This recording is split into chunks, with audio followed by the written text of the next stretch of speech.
En este vídeo aprenderás por qué es tan difícil adquirir nuevos hábitos, por qué es tan difícil atenerse a ellos, por qué es tan difícil a veces controlar nuestros impulsos y, sobre todo, sin pensamiento mágico, sin burpees, sin mierdas, sin gilipolleces. Porque, en serio, ¿cuántas veces has pensado que lo que te falta para cambiar de vida, para cambiar de hábitos, para cambiar de rutina es simplemente más fuerza de voluntad? ¿Cuántas? Y ya te digo de entrada que el tema de la fuerza de voluntad deberíamos darle unas cuantas vueltas. Pero eso quizá para otro vídeo. Y además también seguro que te habrás preguntado si es mejor cambiar de golpe o hacerlo poco a poco. Y como casi siempre en la vida y sobre todo en psicología, la respuesta es un rotundo depende. Me explico. Si por ejemplo quieres estudiar 2 horas al día y no eres capaz ahora mismo ni de estudiar 15 minutos sin dormirte, probablemente sea muy buena idea empezar estudiando, 5 minutos y cada día aumentando 1 minuto. Un día 6, un día 7, un día 8, así hasta conseguir 120 minutos. Esto podría funcionar. Estos cambios incrementales de añadir tiempo o densidad a una conducta funciona y en términos científicos se denomina como moldeamiento por aproximaciones sucesivas. Y además esta técnica está muy probada en ratas, en perros, en palomas. Y seguro que estás pensando, pero es que mi abuelo dejó de fumar de golpe, sin aproximaciones sucesivas o cualquier cosa de estas. Efectivamente, bien, muy bien. Y además seguro que llevas sin fumar 20 años. Pues bien, también esto podría funcionar. Pues como he comentado antes, todo esto tiene muchísimos matices y depende de la historia individual del sujeto, del ambiente, del contexto, y podría funcionar también el cambiar una rutina o unos hábitos de golpe, de repente, de un día para otro. Además, sobre todo en el ámbito de fumar y dejar de fumar, es muy común las historias de lo dejé de un día para otro y no volví a tocar el cigarro. Y en muchas ocasiones este cambio viene asociado a un vuelco que se nos presenta en nuestra vida. Por ejemplo, puede ser un accidente de coche o el diagnóstico de un cáncer de pulmón, en el que muchas personas pues efectivamente dejan de fumar de un día para otro. O en el caso de, por ejemplo, sufrir un infarto, pues se vuelven deportistas casi de élite, vaya. Pero también es interesante advertir que estos cambios bruscos suelen generar mayor malestar. También esto parece de sentido común, ¿no? Un cambio que afecte de forma drástica a tu vida pues va a generar una mayor resistencia. Cierto término que le encanta a los psicoanalistas. Y además normalmente es algo muy difícil y en muchas ocasiones, aunque nuestra vida dependa de ello y nuestra integridad, no conseguimos llevar a cabo este cambio. Y es que, por ejemplo, pacientes con aterosclerosis grave que han sido sometidos a un bypass, donde tienen que cambiar su estilo de vida, no lo consiguen, no logran generar estos nuevos hábitos y al cabo de 1 año se tienen que volver a operar.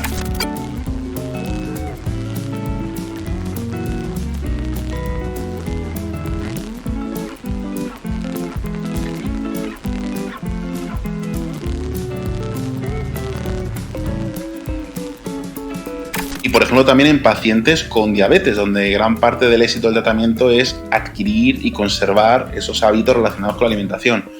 Pues en muchas ocasiones tampoco consiguen generar estos hábitos. Por ejemplo, en un estudio del 98 se dividió a los sujetos en 2 grupos y en uno de ellos se recibió apoyo nutricional, apoyo psicológico 2 veces por semana. Bien, los que recibieron este apoyo consiguieron mantener esos hábitos con una mayor probabilidad, en un 71% respecto al otro grupo.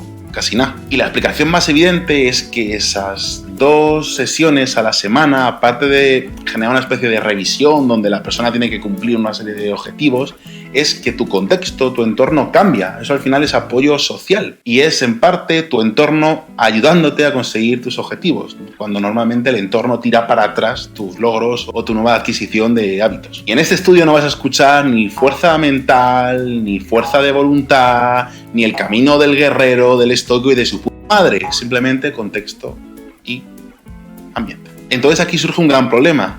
Es decir, cuando elegimos una opción, el cambio rápido, el cambio brusco o el cambio de aproximaciones sucesivas. Pues aquí, claro, según el hábito que quieras implantar, según tu estilo de vida, según tu red social, depende. Por ejemplo, como he comentado antes, en el caso del tabaco, lo normal o lo que suele funcionar es reducirlo de manera drástica. ¿Por qué? Porque si intentas dejarlo poco a poco en tu entorno va a haber alguien que fume y al final vas a caer casi seguro. Si lo dejas del todo va a ser más difícil que recaigas, aunque al principio cueste más, genere más resistencia. En cambio, generar nuevos hábitos cuando el entorno no es problemático, por ejemplo, estudiar más, quizás sea mejor idea empezar de manera gradual. Por ejemplo, lo que comenté antes del estudio, empezar estudiando 5 minutos, después 10, 15 minutos, media hora y poco a poco ir llegando a ese objetivo que tienes que cumplir o que te has impuesto. Esto, por ejemplo, aparte de estudiar, se puede aplicar con el tema del deporte, con el gimnasio. Puedes empezar con algo tan ridículo como ir 20 minutos 2 veces al día y poco a poco vas incrementando. Si tu entorno genera resistencia frente a esto, bueno, pues quizás sea hora de revisar tu entorno. Porque hay muchos matices y aunque lo normal sería que cuando una persona empieza a hacer deporte y a cuidarse, que el entorno reaccionara de una manera favorable a este cambio, no tiene por qué ser así. De hecho, a veces ocurre lo contrario, personas que te van a juzgar y a criticar, porque a veces, en algunas ocasiones, cuando tú estás cambiando a mejor de hábitos, la otra persona puede verse insultada porque ella misma no está generando esos nuevos hábitos. Y esto no tiene que ver con los burpees, el fitness o su madre. Bueno, lo siento, Andrés, por esto, pero nada. Y por supuesto quiero aquí poner una pincelada de sentido común. No es lo mismo que alguien te critique porque tú vas 7 días a la semana al gimnasio, 3 horas diarias, estás dejando de estudiar por ir al gimnasio, estás dejando a tus amigos por ir al gimnasio. Esa crítica no es la misma que pues tienes un ambiente obesogénico, están todo el día comiendo mazapanes, bollos para comer hamburguesa de McDonald's y para cenar, yo qué sé, pollo frito, y te critican por querer comer de una manera más saludable, pues a lo mejor hay críticas más o menos razonables y otras que no. Siempre sentido común, por favor. Un estudio muy curioso de Harvard del 2007 podemos ver hasta qué punto nos influenciamos los unos a los otros. Vamos, que también esto es de sentido común. Y es que se ha visto que hay una correlación donde se encontró que cuando una persona desarrollaba obesidad o se volvía obesa, en su grupo cercano aumentaba la probabilidad de desarrollar obesidad en 1 por 3. Es una locura esto, ¿eh? Ni 1, ni 2, ni 3, sino 3. Y es que al final nos comportamos en función de nuestro entorno. No estamos en un vacío, nuestro comportamiento no siempre es el mismo, porque tú no te comportas igual cuando estás con tu pareja, cuando estás con tus amigos de la infancia, cuando estás con tus amigos de, qué sé yo, del gimnasio. No te comportas igual, te comportas en función de tu entorno, de tu grupo. Por eso al principio también decía lo de los burpees, este pensamiento individualista. Es decir, trasladar la responsabilidad de todo lo que te ocurre a tu persona. Cuando según la evidencia científica actual, lo más importante y el factor más determinante es tu ambiente, tu entorno. Y es que al final este entorno es el mayor determinante de nuestros hábitos. Es que si te paras a pensar hasta del lenguaje que hablas. Y un caso paradigmático de esto es el consumo de drogas de soldados americanos en la guerra de Vietnam en 1972. Y es que el consumo de drogas de estos soldados en los campamentos, en las bases militares, era espectacular. La mayoría eran drogadictos, cuando no reportaban haber sido drogadictos o consumir drogas más allá del 1%. Y claro, esto generó una gran preocupación. De hecho, periodistas en informativos estaban preocupados porque iba a venir una avalancha de soldados que venían de la misión, ex-yonkis, que iban a vagar por las calles con metralletas, aniquilando a todo el mundo, porque claro, eran ex-yonkis. Y al final, ¿qué sucedió? Nada. Cambiaron de ambiente y solamente el 1% siguió siendo drogadicto. Es decir, lo mismo que había antes de salir de misión. Y yo me pregunto, ¿y la fuerza de voluntad dónde queda? Y aquí podemos traer a colación un psicólogo, Bruce K. Alexander, que diseñó un experimento muy curioso, el Rat Park, el parque de ratas.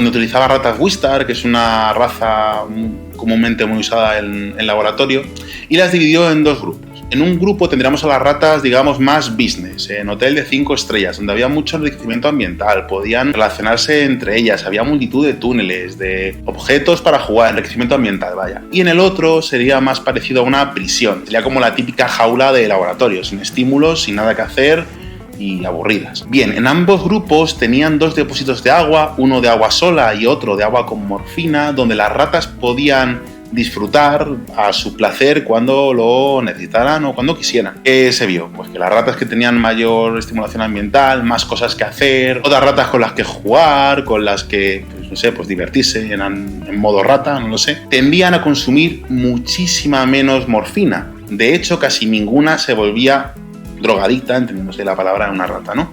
En cambio, en el grupo carcelario, en el que estaban presas, sí que acababan con una mayor probabilidad desarrollando adicciones porque no tenían estimulación ambiental. Es decir, también podemos hablar de fuerza de voluntad en ratas, que sí que son ratas, pero es que al final somos animales y las leyes del aprendizaje funcionan igual para todos. También quiero aclarar que los seres humanos presentamos, igual que los animales, diferencias individuales en cuanto a fuerza de voluntad, entendiéndose también como la capacidad de seguir nuestras propias reglas frente al entorno, aunque también está el aprendizaje interrelacionado, es decir, cómo nos hemos desarrollado también va a influir en cómo reaccionamos a nuestras reglas verbales. Entonces, no todo es blanco o negro aquí. Pero por supuesto esto choca con los nuevos machos alfa, los seres racionales, los que han aniquilado sus emociones y son seres fríos y fuertes, ¿no? Me están ocurriendo algunos personajes que estoy viendo en YouTube últimamente. Pero bueno, sobre esto quizá hablaremos en otros vídeos, pero hay una tendencia a psicopatizarse.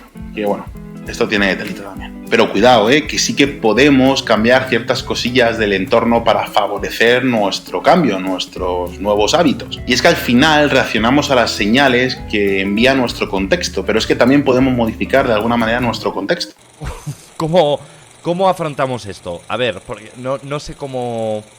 Es complicado. Y como he explicado antes en este vídeo, cambiar es muy difícil. Y hay una metáfora que lo explica muy bien, que es un jinete hindú a bordo de un elefante, donde la persona sería la interrelación entre estos dos. Por un lado tenemos el jinete hindú, que sería aquel que piensa a largo plazo, es decir, a partir de mañana voy a ir al gimnasio sí o sí, a partir de las 6 de la tarde voy a estudiar 4 horas para una oposición, a partir...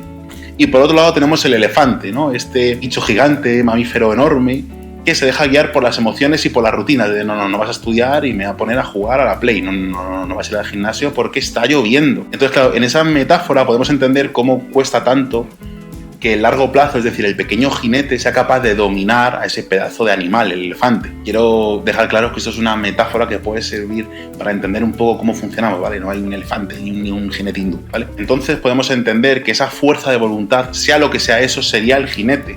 Fijaos qué poder tiene frente al elefante. Minúsculo, algo, pero minúsculo. Y como he dicho, puede haber diferencias individuales. Puede ser un jinete de 150 kilos, muy bien, frente a un elefante de 5 toneladas. Enhorabuena. ¿Y qué podemos hacer nosotros? Pues en otro vídeo lo explicaré en mayor profundidad, si queréis. En esto os voy a dar una pequeña pauta que, bueno, que se ha visto que funciona.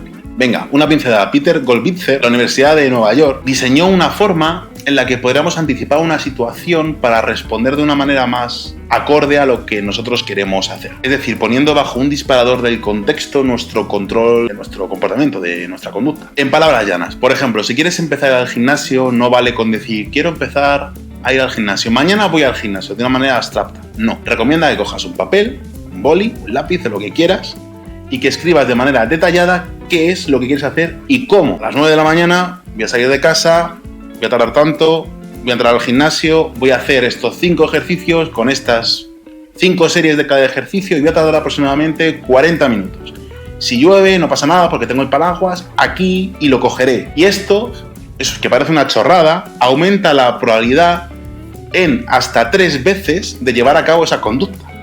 Y es una chorrada, porque ya hemos anticipado todo lo que puede pasar y cómo puede llevarse esa situación y bueno, pues al final es más probable que lo hagas. Así, si hemos diseñado nuestro día de mañana, cuando suena el despertador, vamos a ir a hacer X y vamos a hacer Y, cuando suena ese despertador, se va a disparar de manera automática nuestra conducta. Y bueno, pues será más fácil que entremos en ese hábito y no nos dejemos llevar por las decisiones que tenemos que tomar, porque ya están tomadas por nosotros. Y ojo que esa técnica se ha aplicado en numerosos estudios y ámbitos. Por ejemplo, en intentar que personas mayores que no han practicado deporte en su vida, con prótesis de rodilla y de cadera, pese al dolor que les produce el ejercicio, que lleven a cabo rutinas para mejorar su estilo de vida.